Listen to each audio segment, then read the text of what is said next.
And also sa mga bisita niyo po ngayong araw. Alam niyo, masaya talaga ako. Surprise talaga. Hindi ko akalain na bibigyan ako ng mga anak ng ganitong birthday. Bukod pa nung 80th birthday na binigay ng mga parents ko. Ngayon naman yung mga anak ko. Maraming salamat. Nag-enjoy talaga ako sa mga binigay niyo sa akin na special number. At saka sa mga guests talaga na hindi ko akalain na mag-iipon-ipon kami ng ganito.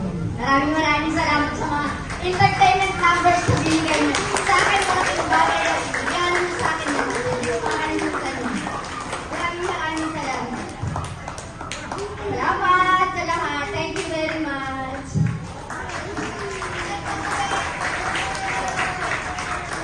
Ingat kayo pag-uwi, ha? Ingat.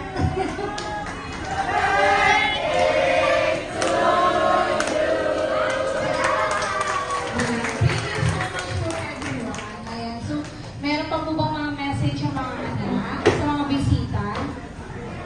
Ayan. Ikaw ma, may message